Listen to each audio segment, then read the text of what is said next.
Prakash Johnny ஐயா அப்படின்னு சொல்லிட்டு குஜராத்தில் இருந்தாங்க. ஒரு 74 வருடம் வந்து நீர் அருந்தாமலும் உணவு அருந்தாமலும் வாழ்ந்திருக்காங்க. 74 வருடம். எப்படி சார் இதெல்லாம் வந்து சாத்தியம்? அவங்கள வந்து இந்திய அரசாங்கமே அவங்கள ஆய்வுபடுத்தி இட்லி இந்த மாதிரிலாம் வந்து அதெல்லாம் வந்து ஏதோ பண்டிகைக்கு தான் சாப்பிட்டு இருந்த காலங்கள் இருந்தது.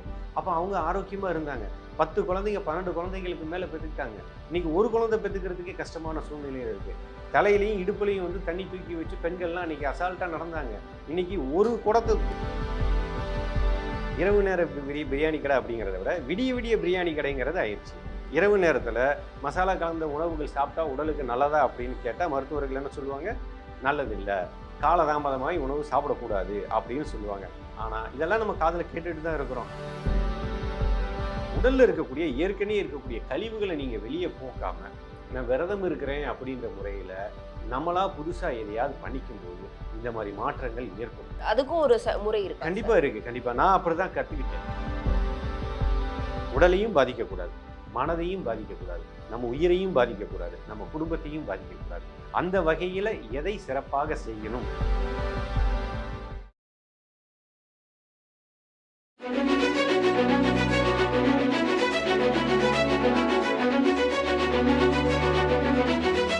ஐபிஎன் தமிழ் நேயர்களுக்கு வணக்கம். நான் உங்கள் பிருந்தா சங்கர். மக்களுக்கு ரொம்பவே பரிச்சயமான ஒரு நபர் கிருஷ்ணாத்மா கோகுல் அவர்கள். வணக்கம் சார். வணக்கம். இப்போ நீங்கள் வந்து 300 நாட்கள் வந்து உணவு இல்லாமல் வெறும் தண்ணீர் மட்டுமே குடிச்சு வாழ்ந்திருக்கீங்க. இந்த முறை வந்து உங்களுக்கு எங்கேருந்து ஆரம்பிக்கணும்னு தோணுச்சு? யாரால ஆரம்பிக்கணும்னு உங்களுக்கு தோணுச்சு சார்? இல்லை, உணவு இல்லாமல்னு கூட சொல்லவே கூடாது. எப்படின்னா, காற்றும் ஒரு உணவு தான், நீரும் ஒரு உணவு தான். இது ரெண்டுமே இல்லாமல் வாழ்கிறதுக்கு பேர் தான் உணவு இல்லாமல் வாழ்கிறதுன்னு நம்ம சொல்லலாம். அப்போ தண்ணி குடிச்சிட்டு வாழ்ந்தாலும் அது ஒரு உணவு தான். காற்றை சுவாசிச்சுட்டு வாழும்போது அது உணவு தான். காட்டிலேயே உங்களுக்கு நீரும் இருக்கிறது. அதை இதை சொன்னீங்க. இல்ல, ஒரு நேரம் நம்மளால, ஒரு நேரம் இல்ல 2 நேரம் இல்ல, ஒரு நாள் சாப்பிடாம இருந்தாலே மறுநாள் வந்து அந்த சோர்வு ஆயிடுவோம். நம்மளால வந்து எந்திரிச்சு நடக்க முடியாது, கேர் ஆகும், இல்ல 4 நாளா தெரியும் அப்படின்ற இருக்கிற பட்சத்துல எப்படி இது வந்து சாத்தியமாச்சு அப்படின்னு தான் மக்கள். நல்ல கேள்விதான். அதிகமாக எல்லாத்துக்கிட்டே கேட்குற ஒரே கேள்விதான். ஒருவேளை கூட என்னால் வந்து சாப்பாடை தவிர்த்துட்டு என்னால் ஃபாஸ்டிங் இருக்க முடியலன்னு சொல்கிறீங்களா?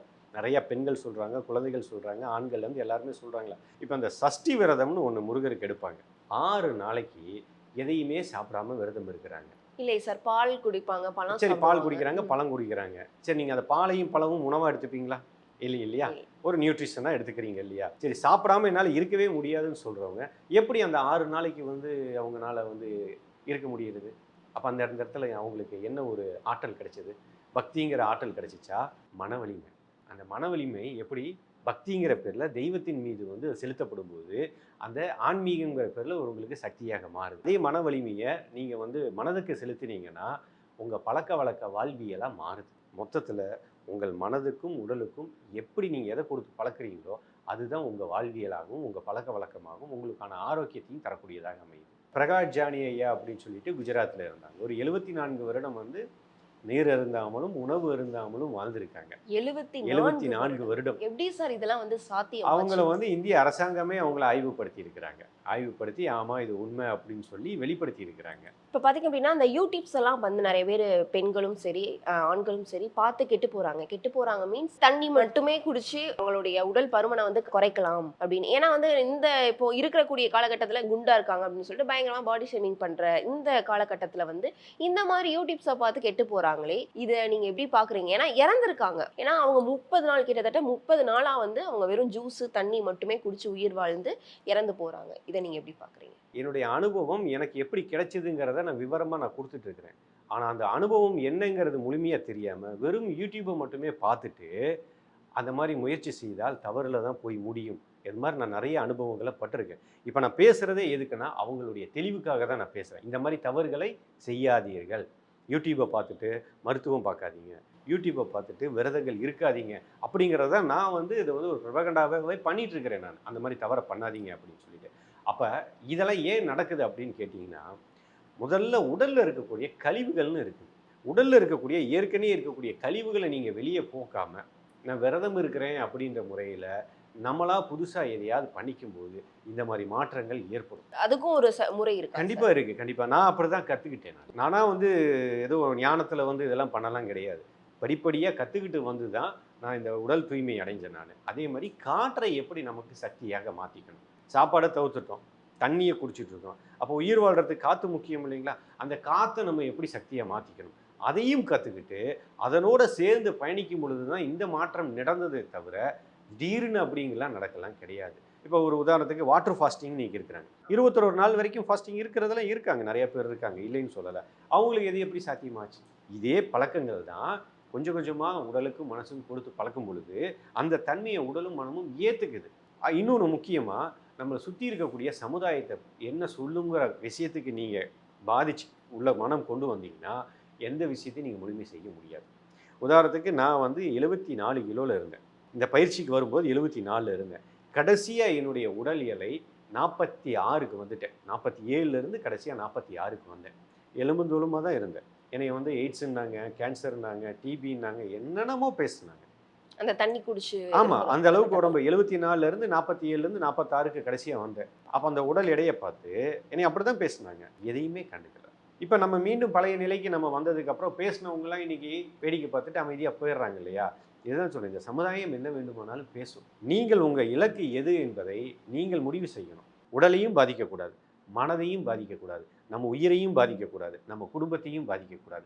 அந்த வகையில் எதை சிறப்பாக செய்யணும் அப்படிங்கிறத அனுபவபூர்வமாக அனுபவித்தவர்கள்ட்ட, வைத்தியர்கள்ட்ட, மருத்துவர்கள்ட்ட அதற்கான பரிசீலனைகளை எல்லாம் தெரிஞ்சுக்கிட்டு நீங்கள் கடைபிடிச்சிங்கன்னா அது அப்ப அந்த ஆரோக்கியமாக பெண் இறந்ததற்கு காரணம் அந்த முறையான கழிவு வெளியில கண்டிப்பா செல்லாததற்கு முறையான கழிவுகள் வெளியேற்றம் இல்லாததாக இருக்கும், முறையான பயிற்சி இல்லாததாக இருக்கும்.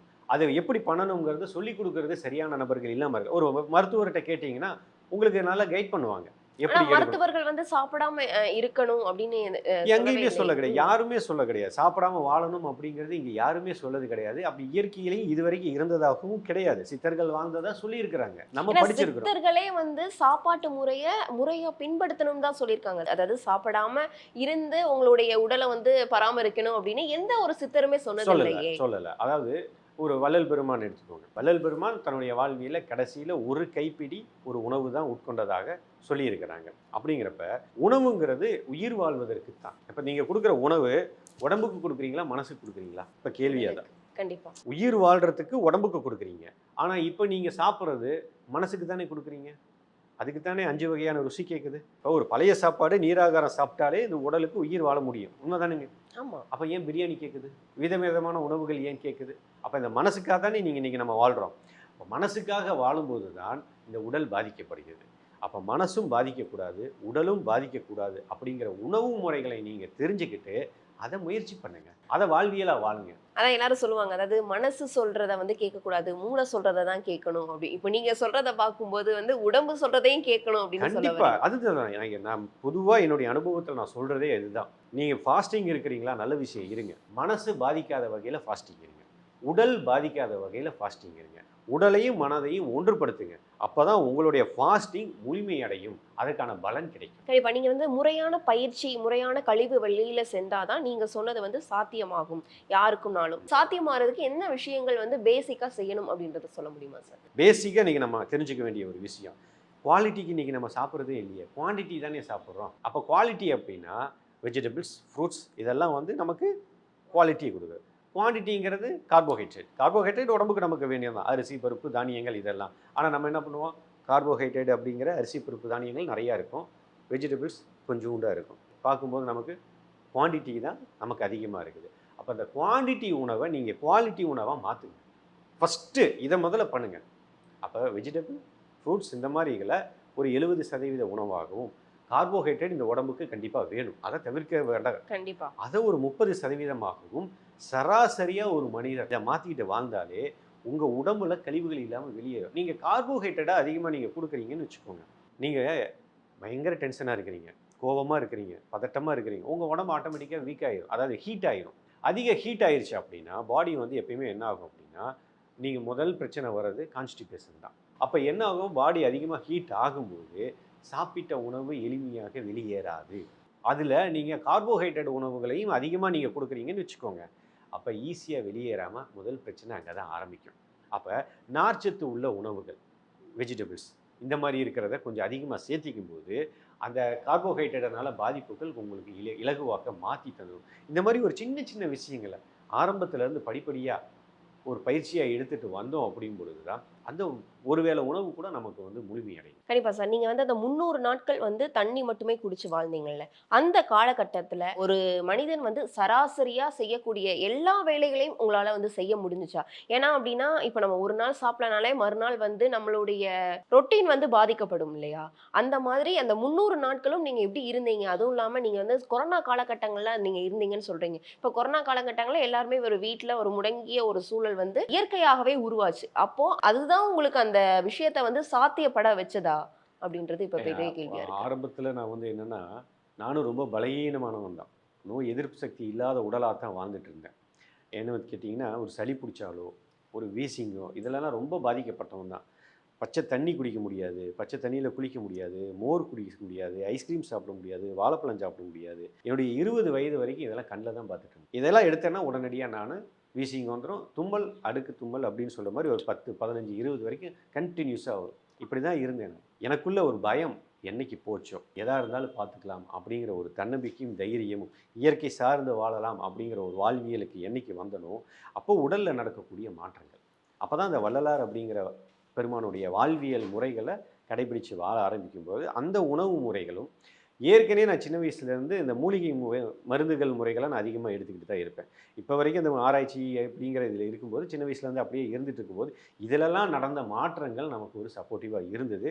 முக்கியமாக அந்த பயம், எது வேணாலும் பார்த்துக்கலாம் அப்படின்னு போனதுக்கப்புறம் தான் பச்சை தண்ணியில் குளிக்க முடியுது. 3 வேளை 4 வேளை கூட நீ குளிக்க முடியுது. நைட்டும் மோர் தயிர் சாப்பிட முடியுது, வாழைப்பழம் சாப்பிட முடிகிறது. உடல் தன்மை மாற தெரிஞ்சிச்சு. அந்த தைரியம் வந்துச்சு. அப்போ தான் இந்த ஃபாஸ்டிங் அப்படிங்கிற விஷயத்த ஒரு பழக்கமாக கொண்டுட்டு வந்தேன். ஒரு வேளை நிறுத்தி, அப்புறம் 2 வேளை நிறுத்துறது, அப்புறம் தண்ணியை கொண்டுட்டு வர்றது, ஒரு திரவ உணவாக கொண்டுட்டு வர்றது, இப்படின்னு படிப்படியாக கொண்டுட்டு வந்து தான் நானும் வந்தேனே தவிர, எடுத்த உடனேலாம் இப்படிலாம் வரல. சரிங்க சார். இப்ப வந்து நம்ம அந்த உணவு பழக்கவழக்க முறையினால தான் நமக்கு உடல்ல வந்து பல பாதிப்புகள் ஏற்படுது அப்படின்றது எல்லாருக்குமே தெரியுது. ஏன்னா, அப்ப இருந்த காலகட்டத்திற்கும், இப்ப இருக்கக்கூடிய காலகட்டத்திற்குமே வந்து நெறைய வித்தியாசம் இருக்கு. இப்ப வந்து கட்டையில போற நோய் அப்படின்லாம் வந்து சொல்லுவாங்க. இந்த சுகரு, தைராய்டு இந்த மாதிரியான நோயில வந்து நம்ம சாகுறதாண்டி அதற்கு நம்ம வந்து மருந்து எடுத்தே ஆகணும் அப்படின்றது வேற வழியே இல்ல. அத வந்து எடுத்து தான் ஆகணும் அப்படின்ற ஒரு இது கட்டாயம் இருக்கு. இப்போ இதெல்லாம் வந்து நீங்க சொல்ற இந்த முறையில மாத்த முடியுமா? ஏன்னா வந்து ஒரு சுகர் பேஷண்ட் வந்து ஒரு நேரம் சாப்பிடலன்னா கை கால்லாம் நடுக்கம் குடுக்குது. இந்த மாதிரியான விஷயங்கள்லாம் இருக்குது. இதெல்லாம் வந்து மாத்த முடியுமா? இப்போ நீங்க நீங்கள் சொல்ற சொல்கிற இந்த இந்த பழக்கவழக்க நோய்கள் முறையில. எல்லாம் எப்போ இருந்து வந்துச்சுன்னு நீங்கள் பாருங்கள். இந்த தைராய்டு, இந்த சுகரு இதெல்லாம் வந்து உங்கள் தாத்தா காலத்தில் இதெல்லாம் இருந்ததா? அந்த ஒரு 80 காலகட்டங்கள்ல இருந்து தான் வந்துச்சு. அதிகமாயிருக்கு. அதற்கு வந்து முன்பு வந்து ரேர். இத மட்டும் நீங்க யோசிங்க. ஏன் இந்த மாற்றம் ஏற்பட்டுச்சு? அப்ப உணவு முறையில என்ன மாற்றம் ஏற்பட்டுச்சு? மனநிலையில என்ன மாற்றம் ஏற்பட்டுச்சு?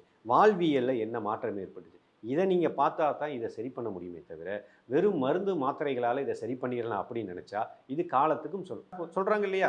சுகரா வாழ்நாள் முழுக்க மருந்து எடுங்க. தைராய்டா வாழ்நாள் முழுக்க மருந்து எடுங்க. பிசிஓடியா வாழ்நாள் முழுக்க மருந்து எடுங்க. ஏன்? உணவு மருந்தா இருந்தது. இன்னைக்கு மருந்தே உணவா மாறிருச்சு. ஏன் மாறிச்சுன்னு நம்ம தான் அத ஆராயணும்.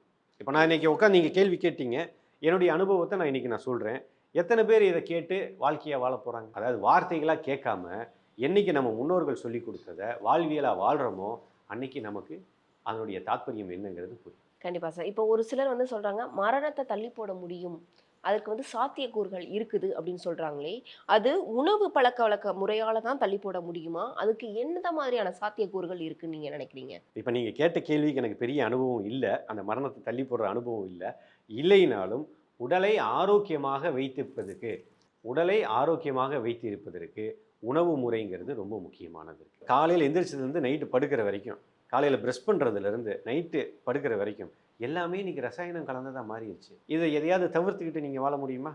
அப்போ உணவை தவிர்த்துட்டு, இல்ல உணவை நம்ம மருந்தா மாத்திக்கிட்டா, உணவை நமக்கு சக்தியாக மாத்திக்கிட்டா, நம்ம மரணத்தை தள்ளி போடலாம் அப்படின்னா, இன்னைக்கு ஏதாவது வந்து எல்லாம் மரபணு மாற்றப்பட்டதாயிருச்சு. எல்லாமே கெமிக்கல் ஃபுட்டா மாறி போயிருச்சு. ஃபாஸ்ட் ஃபுட்டா மாறிடுச்சு. காலையில எந்திரிச்சு பல்லு விளக்குற பேஸ்ட்ல இருந்து நைட்டு படுக்கிற வரைக்கும் எல்லாமே ரசாயனமா மாறி போச்சு. காற்று மாசுபட்டுருச்சு. தண்ணி மாசுபட்டுருச்சு. எதுல நீங்க தப்பிச்சு நீங்க ஆரோக்கியமா வாழ முடியும்? அப்போ அந்த மரணம் இல்லாத பெருவாழ்வு வாழ சாத்தியமே இல்ல. இப்ப இல்ல இருக்கக்கூடிய சாத்தியம் இல்லைன்னு நான் சொல்ல வரல. அது சாத்தியம் இருக்கும். இந்த பிரபஞ்சத்தினுடைய நியதியில அதெல்லாம் சாத்தியம் இல்லாமலாம் கிடையாது. சாத்தியம்லாம் இருக்கும். நமக்கு அத பத்தி தெரியல. அத தெரிஞ்சுக்கிறதுக்கான கால அவகாசம் நம்ம குடுக்கல. தனிமையா உட்காந்து நம்மள பத்தி நம்ம யாருன்னு தெரிஞ்சுக்கிறது இல்ல. இதுதான் இப்ப இருக்க நமக்கு இருக்க பிரச்சனை. அதனாலதான் அந்த இதை வந்து சாத்தியப்படுத்த முடியல. முடியல. கண்டிப்பா இப்ப நீங்க வந்து சொல்லியிருந்தீங்க வள்ளல் பெருமாள் அவர்களுடைய அருளால தான் நான் வந்து இந்த மாதிரியான முறையை வந்து பின்பற்றுறேன் அப்படின்னு சொல்லிட்டு. அவரை நீங்க எப்ப படிச்சு தெரிஞ்சுக்கிட்டீங்க? எதனால அவரு பின்பற்ற அந்த அறிவியல் முறைகளை நீங்க பின்பற்றணும்னு நீங்க நினைச்சீங்க சார்? சிறு வயதுல இருந்து பெருமானை வந்து படித்ததெல்லாம் உண்டு. குறிப்பா 2018க்கு அப்புறம் வள்ளல் பெருமானை பின்பற்றலாம் அப்படிங்கிற வாழ்வியலை கடைபிடிக்கும் போது தான் அந்த உணவு முறையில மாற்றங்கள் ஏற்பட்டது. கண்டிப்பா. இந்த உணவு பழக்கவழக்க முறை, அதாவது நமக்கு கண்ணுக்கு தெரியாத ஒரு விஷயத்தையும் நம்ம உணரணும். அதாவது மனதால நம்மளால உணரும்போது தான் அதோடைய அற்புதம் வந்து நமக்கு தெரியும் அப்படின்றத ரொம்பவே அழகா சொல்லியிருந்தீங்க. இந்த நோய் இல்லாத வாழ்வியல் முறையை எல்லாராலயும் வாழ முடியும். அதற்கு இந்த உணவு பழக்கவழக்கங்கள் ரொம்ப முக்கியமானது அப்படின்னும் நீங்க சொல்லியிருக்கீங்க. கண்டிப்பா இந்த பதிவு ரொம்பவே மக்களுக்கு பயனுள்ளதா இருக்கும். இதே மாதிரி வேறொரு பதிவுல சந்திக்கலாம். நன்றி. நன்றி.